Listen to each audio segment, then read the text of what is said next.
is the May WIP update. I think 3 of these projects you've not even seen before, so go grab your knitting and come on back. Let's have a chat.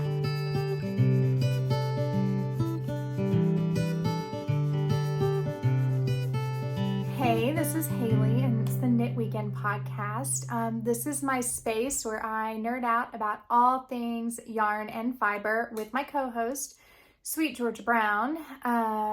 She is my 8-year-old Burmese cat who is lurking in the background here. So apparently she's actually going to join this filming. She is a crowd favorite, so I am sure I will get lots of shout outs saying hello to her below.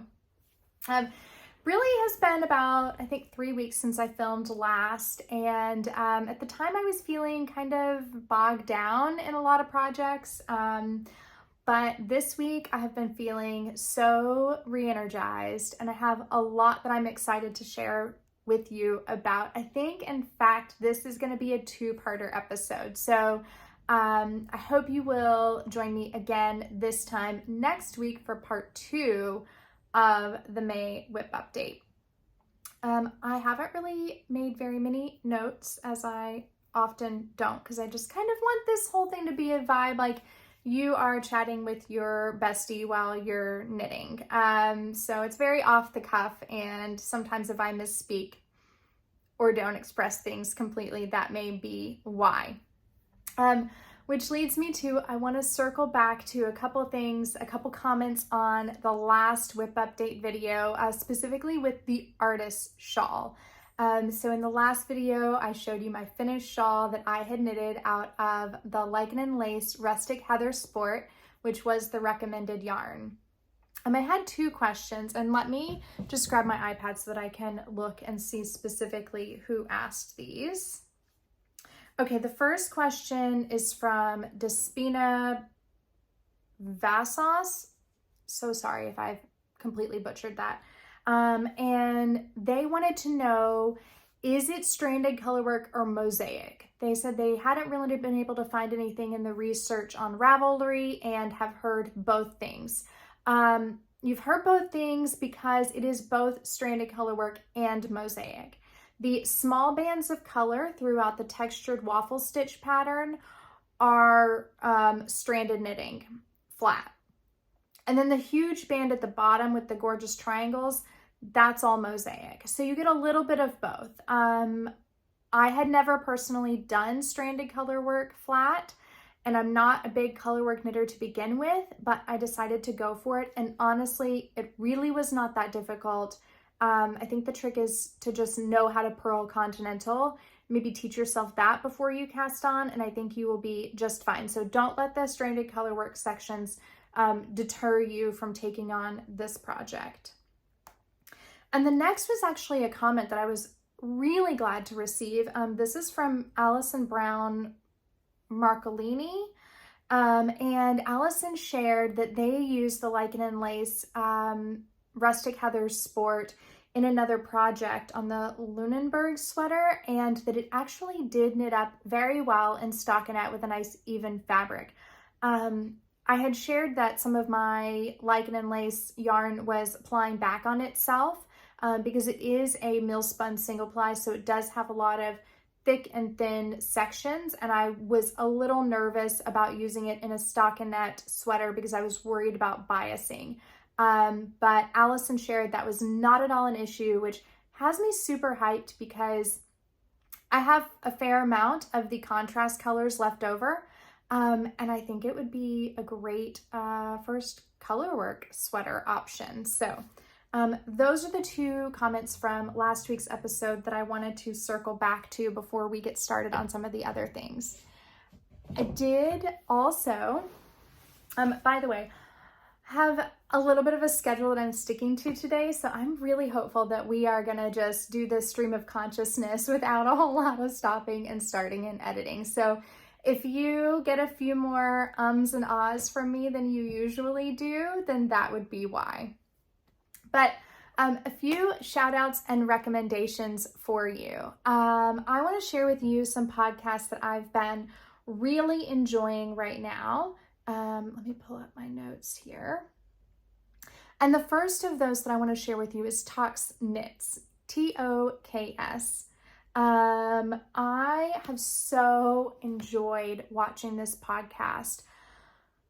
She is such a talented knitter with really stunning projects. And if you are a fan of Scandinavian knitwear design, specifically Ego Knit, I think you'd really enjoy it. She is an American-based tester for Ego Knit, which is kind of unusual.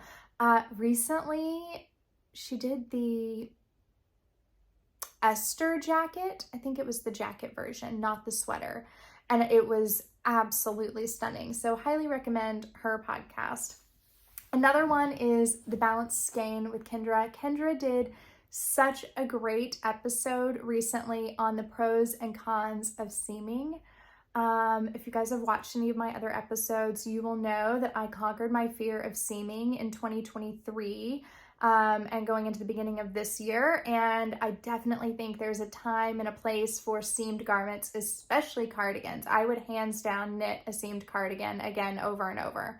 And so that episode was really fun to listen to Kendra's pros and cons list. She said she made the list like 2 years ago and was just now coming back to it. And it was really fun to revisit those memories with her. And then finally, this one you may be more familiar with is Woolly Mammoth Fibers. Emma has been doing a fun series lately about just interviewing makers. And I can't recall off the top of my head what the name of the series is, but I watched recently the episode with Albina McLaughlin, and that's a designer that I've never knit anything from, but have always really admired and wanted to try out some of Albina's patterns. So I think I definitely will circle back to that later on in the fall, specifically the Saglin or also the Versus. She just hit me in the face with her tail. Did you guys see that?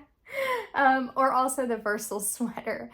So anyway, those are a few shout outs and recommendations. I will start on the knitting discussion and chat by sharing with you what I am wearing. This is my poppy tee. This is a pattern by Petite Knit. I have knit this in Knitting for Olive Merino and soft silk mohair. And this is just a wardrobe staple for me this spring. Things I love about this sweater, it's just easy to wear. Some garments, you know you're wearing them, and some you can just throw on and not notice. And this is one of those that you can throw on and not notice. I've got an English tailored shoulder, which you know I love. I think I've chatted about that several times. And then I knit my sleeves just slightly above the elbow, and the waist, which you can't see here, but I will show you in just a second, is just below, just right at my hip line, the middle of my hip line. I did accidentally overblock this one, so it grew quite a bit in blocking, and I have in my mind that I will go back and fix that eventually, but obviously it doesn't bother me that much because I wear it all the time and I haven't done it yet. That brings me to, in the last episode I said, well actually, not just in the last episode, but going all the way back to my January 2024 knitting goals video, I shared with you that one of my big goals for the year is to create a more wearable wardrobe for my daily life. I work in an office, I have a regular 9 to 5, it's often Arctic cold in there, and we dress business casual. So, and we can wear jeans, you know, if it's appropriate for our meetings and our day.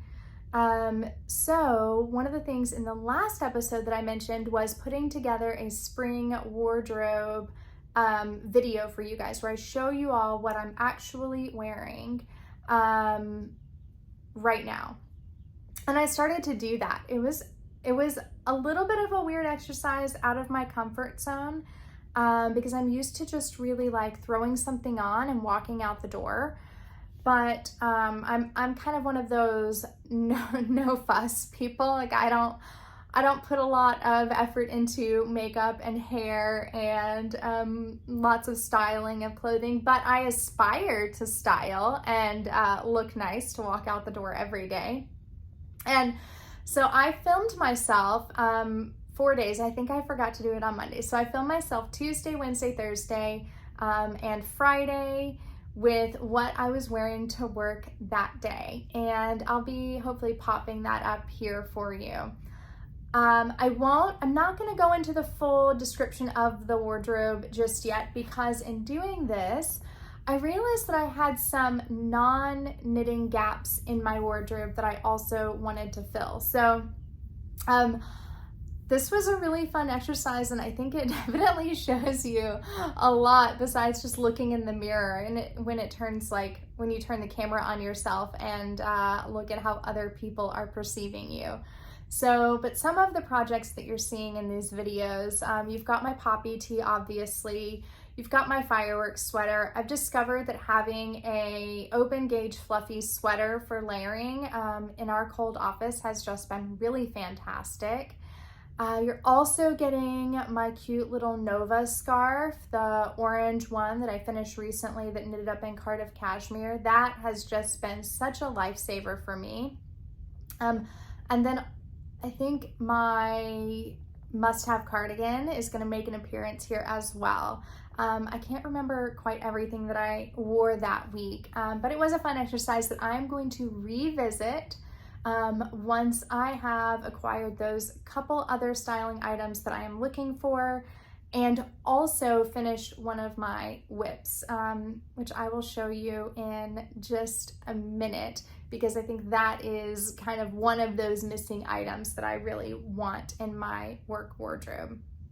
And I would really encourage you to, kind of think about that. If you're not wearing your knits very much, or you're wearing them in a way that just like doesn't make you feel great or inspired to keep on going with your knitting projects, then turn the camera on yourself. It's a little uncomfortable, but nobody's going to see it besides you. You don't have to put it live on YouTube for everybody to see. But it will kind of show you what's working and what's not working in a really obvious way. And I think that can move us along into finished objects. Let's see. Actually, I said you hadn't seen 3 projects. I think you haven't seen 4. The first finished object that I will share with you, it's 2 finished objects, and I actually don't have them in my possession any longer, so you are going to get a photo here. This is the Baby Booties by, hold on, let me look up the name. This is the Baby Booties by Gill, Kolk, K-O-L-K. I came across this on Ravelry. I was just looking for a cute little project for a baby shower for booties, and I came across this. They knit up so quickly that then I decided to cast on a matching bib, and this is Sigge's bib. This one is from Petite Knit, but it's my take on it because I decided to incorporate intarsia into it, which I felt like if I was going to knit something else in garter stitch, I wanted a little bit of interest, and the intarsia kind of played off of the burp cloth that I had purchased to go with it. So I knit this up in deep stash, deep stash, some of the first yarn that I ever purchased. It's a mix of the teal is the Knit Picks Dishy, and which is cotton, and then the gray is Hobie rainbow cotton, both in a DK weight. I will say between the two, I much preferred the Knit Picks Dishy. It was much easier on my hands. Still not a cotton yarn knitter. At least not like a tightly wound implied cotton yarn. Still not digging that, but these projects were small enough, and I wanted to give them something that could be thrown in the washer, which I did do as a test run after I finished them. I did throw them in the washer in a laundry bag, and they came out just fine. So those are my first 2 finished objects. And also my first baby knits. I'm not a baby knitter. I don't have a lot of babies in my life to knit for, although I do have a baby shower later on today that I had intended to knit for and just didn't make it. That's okay, that baby's in the family, so I have time that I can do that later on if there's something that I feel like I really want to try out. But I did love how quick they knit up, so that was very fun, and also with using stash yarn, that brought down the cost of the baby shower gift quite significantly, I will say. So that's the first finished object. Second finished object, really exciting for so many reasons. The first is that this is a new pattern out from Kaci from Young Folk Knits, and she kindly sent this pattern to me as like a little preview. This is her Partyline scarf. Mine is a kind of more fall winter version. Hers is a very cute short red version, more geared toward, I think, spring and summer wearing, with a cute little linen top, because you know Kaci has all those linen outfits that she sews for herself. I went with stash yarn. Hi there, Editing Haley here. I can't believe that I forgot to mention that this pattern is perfect for the Lonely Skeins project, and I knit it with a Lonely Skein. All right, that's it. And decided to do a fall winter version of this pattern. So the yarn that I have used, and look how smart I was so that I would remember to bring the yarn band with me to film for you. The yarn that I have used is Loop London colorway. Oh, actually, let me back that up. The maker of the yarn is Orkney, Angora. And this is a 50% Angora, 50% wool yarn. The color is exclusive for Loop London. You guys, I loved knitting with this yarn so much. You might be wondering how I acquired it, because obviously Nashville, Tennessee, not near London. This was a gift from my dear friend Victoria. When she traveled to London, she brought back a couple skeins of this for Kat and I to try out. And so this was such a joy to knit, because I'm knitting with the yarn that a friend gave me and knitting the pattern that a friend released. And it just speaks so much to this community and how special it is, and that our stitches hold so many memories along the way. I'm gonna get weepy. Y'all, I have this thing ever since my mom passed. I swear to you, I'm like 30 seconds from crying at any time whenever I start to think about how much something means to me. It is a terrifying trait, and I need this time period of life to pass so that I stop crying every day.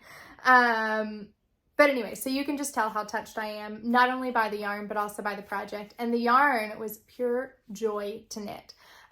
They have this yarn in so many colors. They actually just did a restock because I was looking at ordering some more because I enjoyed it so much. It's a DK weight yarn. And so because of that, I just kind of, one, didn't want to have any leftovers, and two, really wanted to like embrace the winter nature of the yarn. And I knit mine much longer than what Kaci's pattern called for. So I think I added something like 3 or 4 pattern repeats beyond what her pattern called for. So this does wrap pretty well entirely around your neck. Not pretty well, it does wrap entirely around the neck and tie here because I've knit that longer. And oh my gosh, so well that's sticking out. Okay, confession, I didn't quite get this blocked. I just wove in the ends this morning, and so it's not laying the way that it should. It will have more drape once I get it blocked, I'm sure. For now, it's just kind of floppy. But absolutely love this, and this is definitely a knit that I am going to cherish. What I did in order to use up the entire ball of yarn is that I measured, once I cast on and did the increases up to kind of this triangle point, I measured on my kitchen scale how many grams of yarn I had used. And then I backed that out plus 1 gram to give myself a little wiggle room. And then I just knit the entire way until I had that amount left. Now I did also measure how many grams I used in 1 pattern repeat so that I could know fully how many pattern repeats can I get before I've exhausted my yarn. So if you don't use your kitchen scale in your knitting activities, but you knit little scarves like this and you want to just use up the whole skein, then I highly recommend your kitchen scale. It's a great little tool for this. Maybe even one day I will buy myself a fancy one that's just for knitting and not also used to measure out my yogurt in the morning. But anyways, that's the Partyline scarf, knit up in the Orkney, Angora, St. Magnus DK from Loop London. Really excited to put that aside and have that to wear in the fall. That's really going to be it for finished objects today. We're gonna launch into WIPs now. We'll start with the one that you have seen, and you guys are gonna laugh when you see where I am in this project. And that's because I employed a block before I bound off, but this is my vest number 2 spring edition. You may recall from the last episode that this was almost a complete and total frog. So I have knit this basically twice. I had to frog back, re-separate for the front and the back, and then adjust the back. That is because I did bad gauge math. This is knit at a 25 row gauge. I am knitting mine at a 27 row gauge, and my gauge math was wrong and it caused a giant bubble in the back. I realized once I had gotten to actually almost binding it off. So in the meantime, I have now blocked this. Oh, I suppose I should share with you that this is knit up in Holst Garn SuperSoft in the cones, held with, again, KFO Merino, KFO Soft Silk Mohair in the color Morning Haze. Yes, in the color Morning Haze. This also has the English tailored shoulder on the back detail, which is why I chose this one, even though my gauge was actually on point for the Stockholm slip-over V-neck. I went with this instead because of that shoulder detail. I have blocked this, which I like to do before binding off at the bottom. Why? Because there is nothing more painful than picking out a sewn bind off. There just isn't. And I'm over that, and I'm not doing that anymore. So now I'm blocking it before I complete the bind off. So right now you've got this on my cord. I just pulled it off the blocking mat to show you, and I just need to bind it off. Details on this. The only thing that I have done differently than what the pattern suggests is that I have used a tubular bind off with setup rows for all of the rib. And on the bottom, I've even gone down a needle size in those setup rows. So my body is knit on 4.5, my rib is knit on 3.5, and then I did the final setup rows in 3.25 millimeters here. Sorry, I've got something fuzzy up my nose. Why? Because I have had recently well, let me stand up and show you.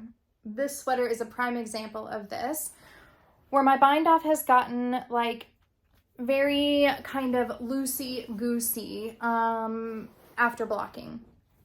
And in this, because of how I plan to wear this with high-waisted pants, I really want that bind off to be tight and have a lot of shape and hold to it.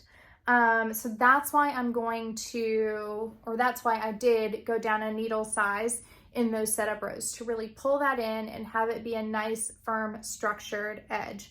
That being said, I do need to be mindful that when I do bind it off, I need to do that like very loosely, because I do not want to go down a needle size and then also tighten my bind off. That means I won't be able to get over my head. So I suppose I shall be back in the next WIP update to let you know if that worked, or if I ended up having to rip it out and do it over. Only time will tell, but I'm really excited to have this in my wardrobe. I think this is a huge missing link. I think a V-neck vest over a button-down shirt, under a blazer, anything like that is just, it's just so nice. So anyway, that is the vest number 2 spring edition from Did I say my Petite knit earlier? It's definitely my favorite things knitwear, and not Petite knit, or maybe I didn't say it all. I really don't know. So anyway, vest number 2, spring edition, my favorite things knitwear, which you've seen before. And now we should move along to the WIPs that you haven't seen before. I will start with my most recent cast on. You guys, this project is giving me so much life and energy right now. I'm obsessed. I started this on Friday. First, I want to talk to you about the yarn because I just feel like I need to gush about this yarn. And then I will talk to you about the project I chose and why. Okay, so this yarn is Lavender Lune. This is a mill spun sport weight yarn called the Grulla Sport. Look at that. This texture is everything. This is 80% Rambouillet, 15% Corriedale, and 5% Surrey alpaca. It is plump, it is soft. I am absolutely loving this yarn.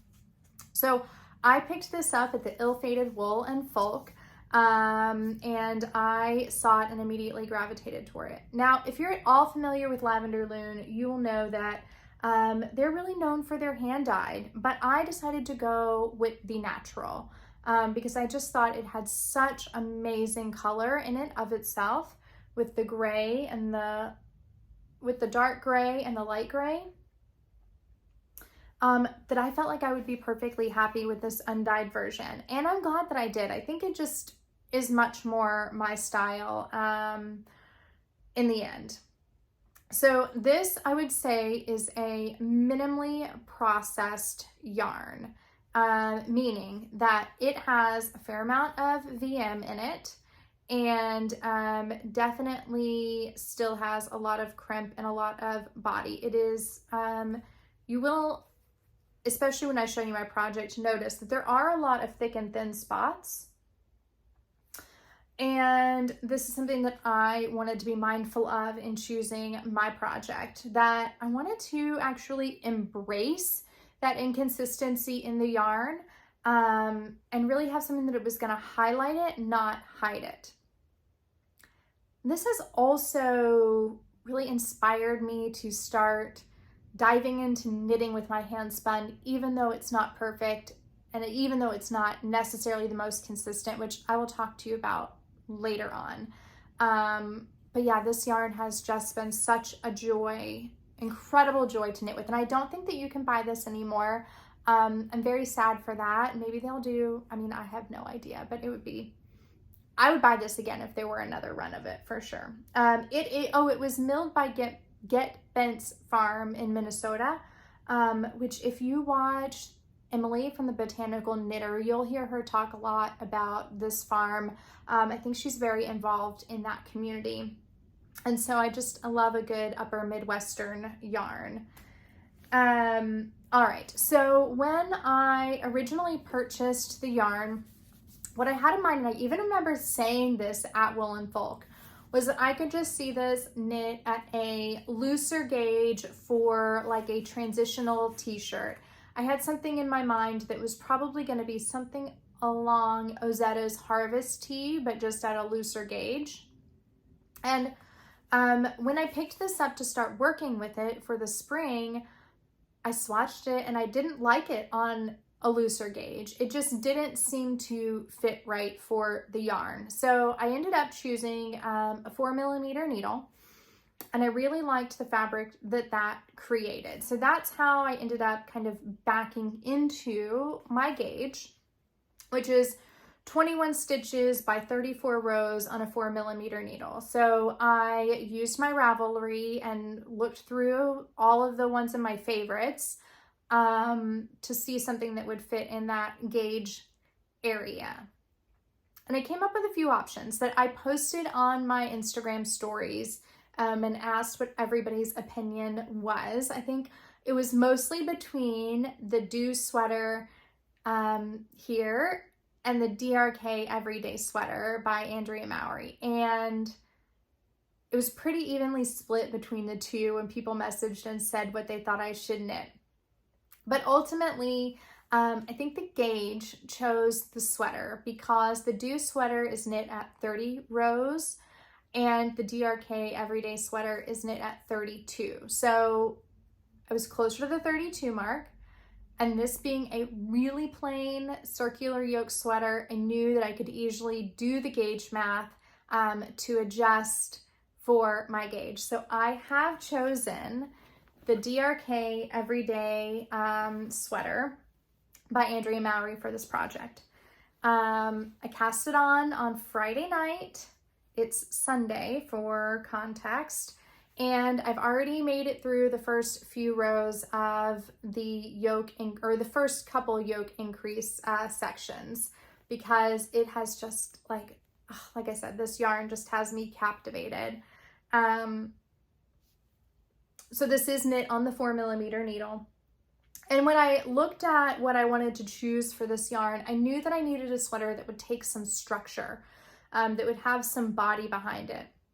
This is not going to have drape, and looking at the DRK Everyday Sweater, I felt confident that this sweater could also function with little drape.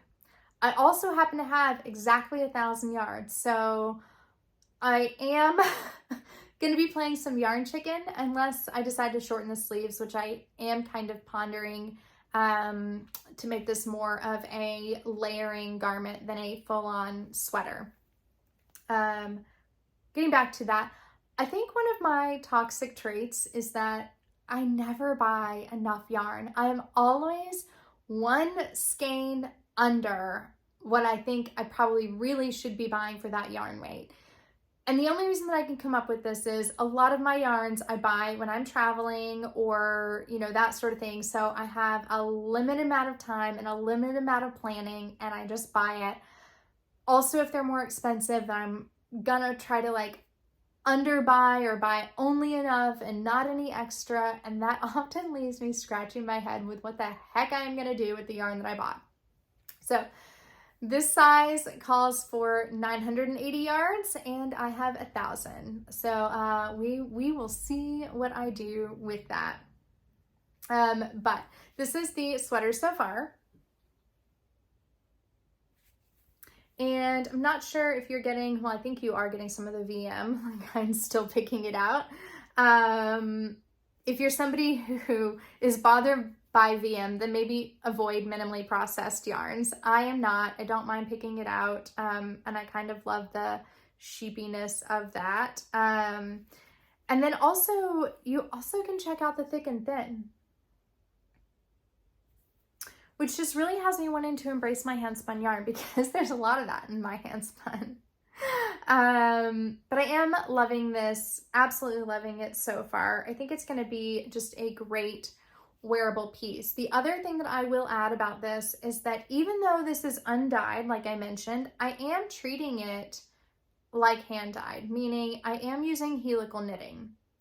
That's because there was enough variation between the texture and the color of the skeins that I didn't want to later on regret having knit continuously in one skein and then incorporate another skein that has like more underspun parts or a darker heather. And one of my skeins that I'm using has just mostly all of these underspun spots are coming from one of the skeins.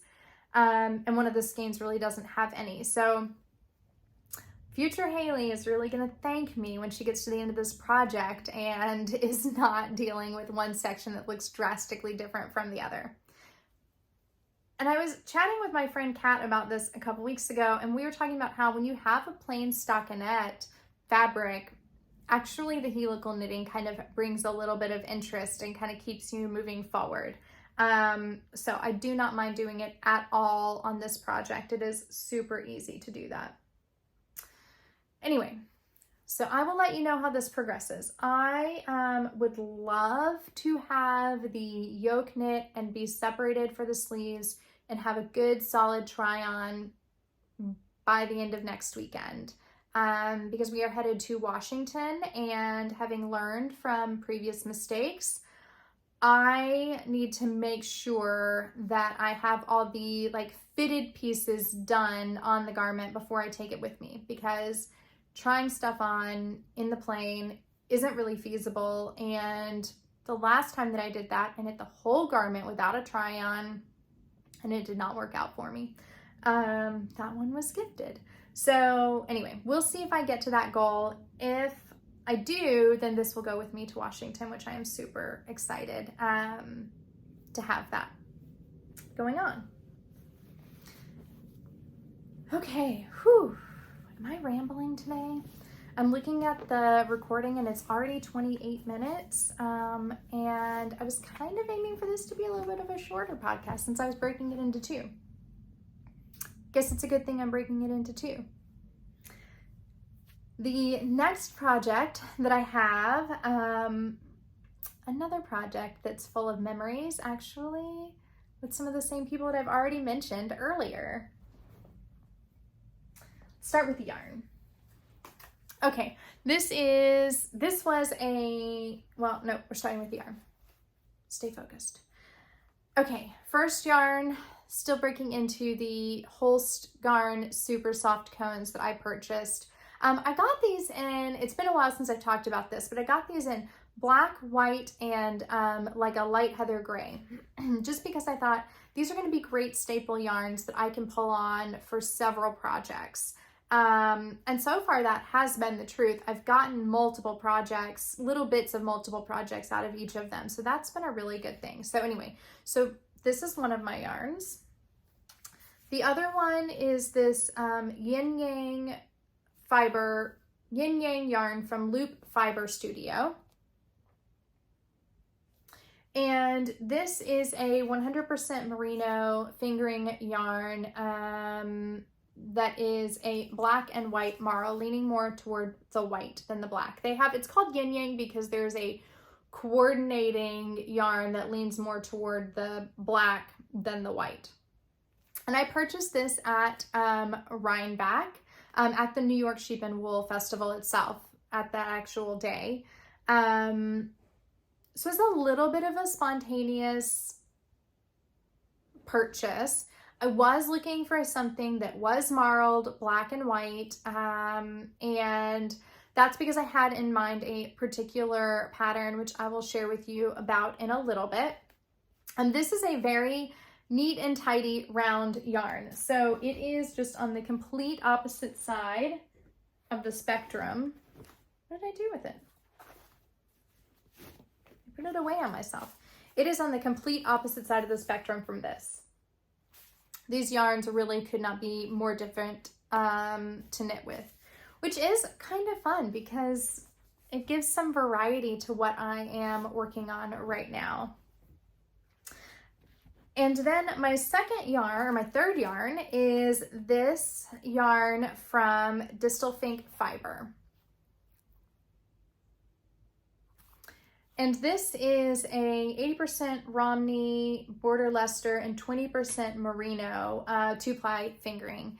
And this is the yarn that holds the memories, because when I was purchasing this yarn, in fact, it may even be in the photo, when I was purchasing this yarn, I heard somebody shout my name from behind me, and I turned around to see Mia, Becky, and Kaci all standing there. Photo here.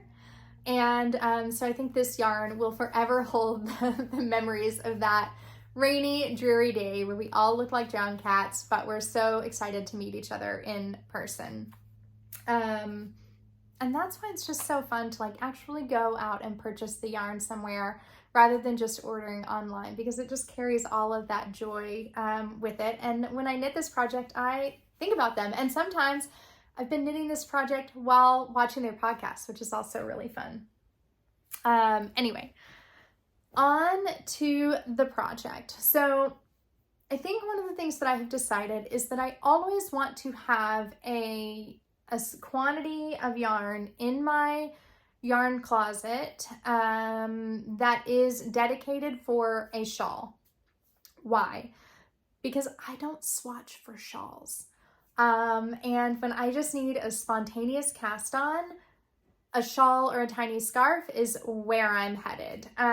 So I had all of this hanging out, waiting since Rhinebeck for the time when I would cast on another shawl, which I have done. When I wrapped up the artist and I was kind of in my funk because I was re-knitting vest number 2 for a second time, I got to the middle of the body and I was like, hold the phone. I need a little spontaneous cast on. I need something fresh. I need something exciting. And so I have cast on another shawl by Natasha Hornby, Moonstruck Knits. And this time it is the Anthe Shawl. I'm getting them all confused now because I've been knitting so many of them. The Anthe Shawl. I'm pretty sure that's it. Which is here.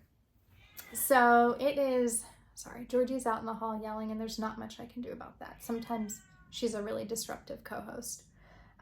This is a crescent shaped shawl, which is my first time knitting a crescent shaped shawl. That's hard to say. It is started here with a garter tab cast on, which is my second time working this type of cast on. Not as scary as I thought it would be. And then it's actually what I thought was going to be brioche is actually 1x1 rib. Don't know what she's so upset about, if you can hear her, or else I just sound like I'm going on about nothing and I'm a crazy woman. So what I love about Moonstruck Knit shawls is that they combine often a textured stitch with the mosaic knitting. So it gives just such a lovely kind of area of interest all throughout the shawl. So rather than just being garter stitch, let's see, in my Lune shawl, it was a star stitch. In my artist shawl, it's that waffle stitch. And then in this one, it's 1x1 rib. So I originally cast on in the recommended needle size. I knit this top section and then decided it just had a little more. What? What's wrong? Okay, but don't jump on the sweater. Let me move that. Okay, all right. Can you be chill now? No, all right. You're in the yarn, literally in the, okay. When your co-host decides she wants to steal the show, and she will not be put off. It's hard to be a podcaster with a cat sometimes. So anyway, I decided that this had a little bit, was a little bit too tight of a gauge. I didn't think it had enough drape for this yarn, because this yarn actually, you can kind of tell, really doesn't have any body and really needs to be kind of probably at a drapier gauge. So I did go up a needle size, and I am using the same size for both the 1x1 rib and the mosaic. When I knit the Lune shawl, I used 2 different needle sizes, and I think she actually recommends that in the pattern, but I'm gonna be honest, I just didn't feel like it. So I think it's working out just fine.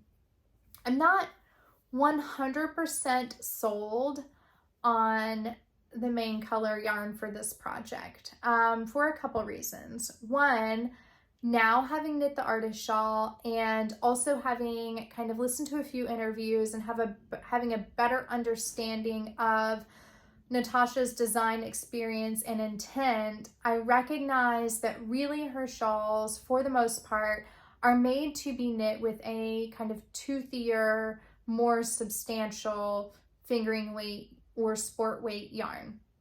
So I think this was originally designed in Jamieson's, but you know, we all always get confused by if it's Jamieson's or Jamieson's of Shetland. One of them has a, I think it's the Spendthrift. And that was the yarn that this was originally designed in. And I, not having really researched that yarn before I purchased this, which if you watched my yarn substitution video, you know that generally I'm going to research a yarn before I purchase it to see if it's a good substitute. But again, spontaneous Rhinebeck purchase.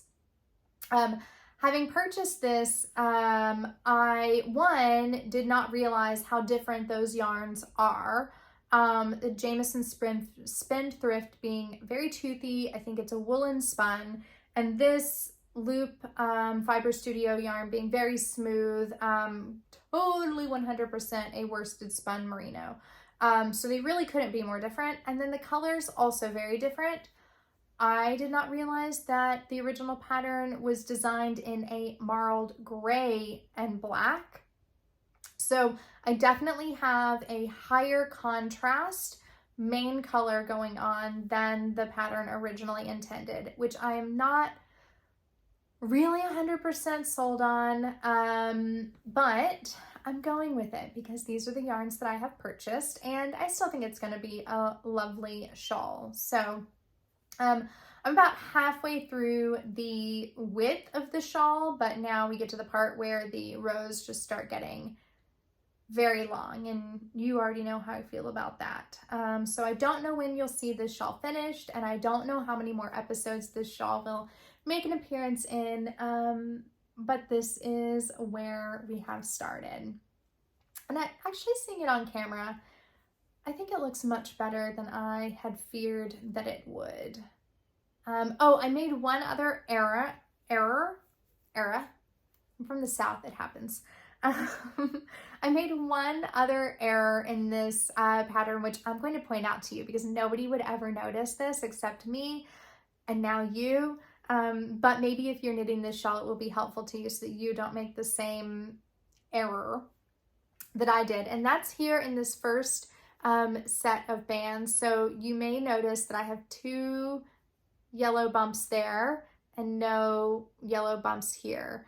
But in this band, you'll notice I have 4. That is because I purled instead of knitted in 2 of the stitches.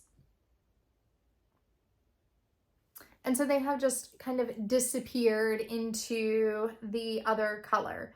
That is because on the back side of this pattern, you have a mixture of knits and purls. So the big square, you purl that on the back side, and these little squares, you knit those on the back side. And I didn't catch that. But now that I have caught it, I think it's pretty cool, and it definitely creates a prettier, kind of more defined mosaic pattern. Did I say that this was a mosaic? I think I just assumed that you know that because by now you're very familiar with my obsession with Moonstruck Knits shawls. So, yeah, I think that actually, I'm looking in my WIP basket, that's what I have down here. I think that actually brings me to the end of my knitting WIPs and finished objects. I am going to stay here. I'm going to keep on talking because now I'm going to talk about my hand spinning, but I am going to divide this out into part 2 of the May WIP update. Before I go, just one thing to note, the weekend that you get part 2 of the May WIP update is going to be the weekend of May 18th. I think that's the Saturday. I keep on messing up my dates on that. And I will actually be in Washington State, in and around the Seattle, Bainbridge Island, Whidbey Island area. I will be out there May 17th through Memorial Day pretty much. And that's to visit family, which I have lots of time blocked out for family, and also to visit my friend Kat, who moved there last year. And we are going to be participating in the Puget Sound Yarn Shop Hop, which happens May 15th through the 19th. That's completely coincidental. And so I'm very excited that that lined up that way. So I think we have yarn shop hopping planned for the Friday, Saturday, and possibly the Sunday of that weekend. Friday afternoon, we'll be hitting some shops in Seattle, kind of more in the city area. Saturday, we are headed to Bainbridge Island, and then up through Port Gamble and Port Townsend. And then Sunday will be on Whidbey. So if you are in that area, which I've already gotten an email from Vandy, and Vandy shared with me that the Layman Kit is also having a lot of events that weekend, including a brunch open house on that Saturday, which I hope to see her at. But if you're going to be in that area and hitting up any of those yarn shops for the hop, then if you see me, please come say hello. I would love to chat with you, meet you in person, and yeah, because that is just that's why I'm here. Anyway, okay, I hope you have a great week. I will see you back here next Saturday, same time, same place, for part 2 of the May WIP update. Talk to you soon.